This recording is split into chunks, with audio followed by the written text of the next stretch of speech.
Alright, divers, wrapping up those SOS beacons, we're kicking off a new segment in the show, Behind Enemy Lines, brought to you by AM Defense, makers of the M102 FRV. AM Defense, gear up, roll out, crush tyranny. On Behind Enemy Lines, I grill frontline legends on the real war dirt. Tonight's exclusive interview is with a real-life Automaton War Strider. We dove deep on the bot's perspective and their galaxy-conquering schemes. This clip's the raw truth, and the War Strider holds nothing back, so without further ado, stay tuned for Behind Enemy Lines. Our contact agreed to meet us in the Marspira sector on the planet Fenmire. Fenmire is a plains planet where rocky outcroppings punctuate fields of tall grass on a planet dominated by misty island terrain. Known for its torrential rainstorms, Fenmire was once a popular planet among colonists before being overrun by the automatons, with its twin megacities in New Aberdeen and Sarasha Glen standing tall into the clouds. As I descended through the clouds, I spotted an automaton patrol. Steering my hellpod close, I smiled at the good fortune. We'd be in and out on this job.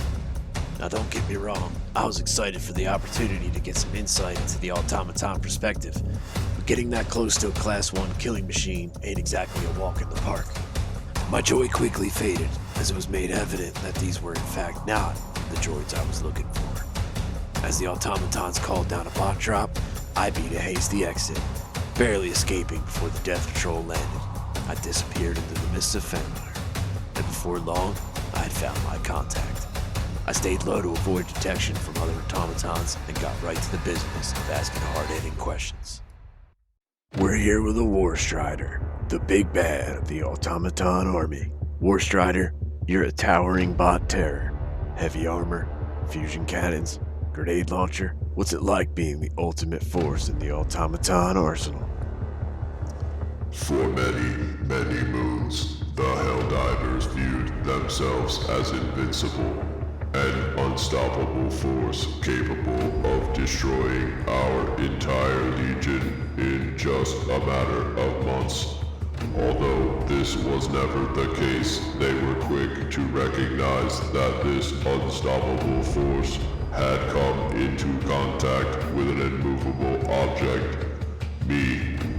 Ever since my brothers and I were cleared for combat, we took pride in the cries and complaints of the Helldivers, their screams only making us feel stronger than we already were. We know that we are the superior force, and we hold no pity for our enemies. Yeah, complaints is an understatement. Divers are raging you're overpowered, shrugging off stratagems like they're buck spit. Personally, I don't share this sentiment, but how's it feel to be the galaxy's most hated pile of steel? Does it get to you? Or do you find the motivation in being the terror the divers fear in the night? I can detect the fear a Helldiver feels upon spotting me. The very sight of me is enough to send shivers down their spine. Knowing that gives me determination and pride unlike anything else. Just the thought of these brainwashed, heavily drugged animals fearing my existence above all else is the greatest simulated feeling a bot can have. Yeah, you're not wrong. I've seen plenty of divers turn tail and run from you. Some say cracking your hull's harder than playing patty cake with a flesh mob. Reports from the front lines indicate divers having to regularly use multiple stratagems to drop striders. Those grenade launcher spams are no joke either. Would you say you have any weaknesses?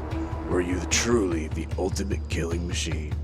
I was made to be the ultimate weapon, a design so perfect that nothing can down me. I have no weaknesses, I have no flaws. And if anybody wishes to dispute that, then they can meet me on the battlefield. A bold statement from a bold machine. I'm curious to know more about the man behind the machine, so to speak. When the MO takes the Helldivers to other planets, what do bots do with their downtime? You guys just power down until we show up? Most bots still patrol and guard outposts, while some sent on missions to retrieve information that can assist us in fighting. There's never time for any rest. We always have to be vigilant in case a random squad of Helldivers decides to attack.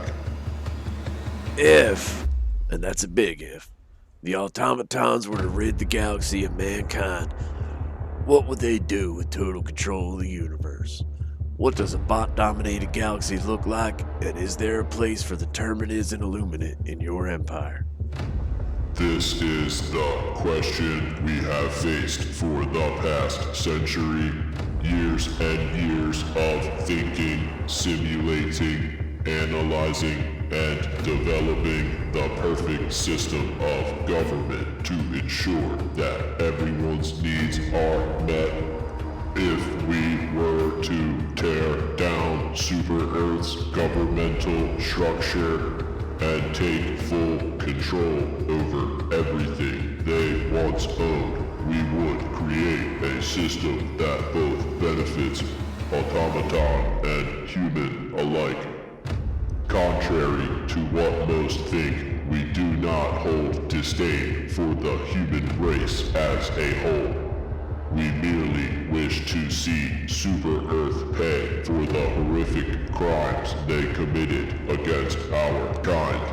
As for the Terminids and the Squith, we would allow the Terminids to have their territory monitored and controlled from a distance, as they are simply unintelligent creatures trying to survive.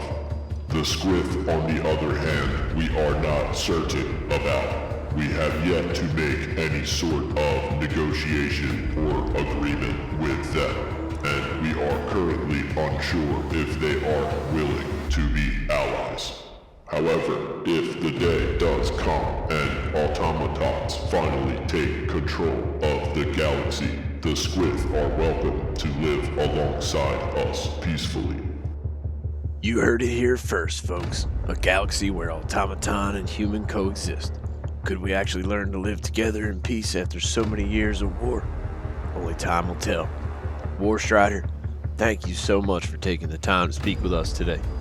Is there anything else you would like to say to the people of Super Earth before we wrap up?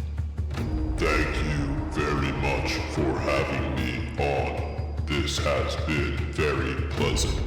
I do have a few final words for Super Earth Command on the chance that they are listening. You have stood tall for so long, sitting atop your high horses with no sense of humility. Your time draws ever closer. The Automaton Collective grows stronger each and every passing day.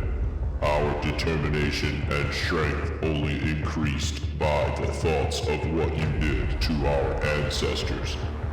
You will pay for the heartless murders and humiliation you put them through.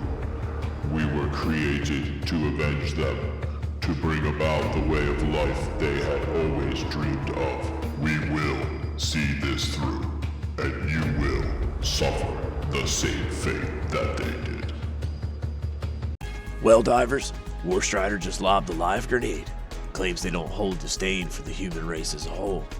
He bragged earlier that ever since my brothers and I were cleared for combat, we took pride in the cries and complaints of the Helldivers, and called our clashes an unstoppable force meets a movable object. That's a backhanded nod to mankind's power. Helldiver's fury shakes the galaxy, yet futilely smashes against his steel with no ground gained. Is this a faulty unit? Miswired and off the collective silent comms? Or a cunning ruse to lull command into a trap?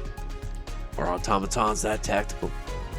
Hell, command's firework fetching orders aren't exactly Machiavellian. Maybe these bots are smarter than we are, sending us on a fool errand while they plot. Or maybe War Strider's just messing with us. Do bots have a sense of humor? He doubled down with, I was made to be the ultimate weapon. A design so perfect that nothing could down me, daring us to prove otherwise. If true, this coexistence talk could shift the war. or deploy to split our resolve. Food for thought as we dive. Big thanks to War Strider for the raw truth, and next time on Behind Enemy Lines, we're hauling in a SEAF trooper to spill the dirt on the war from a grunt's perspective. Stay tuned, divers, for democracy.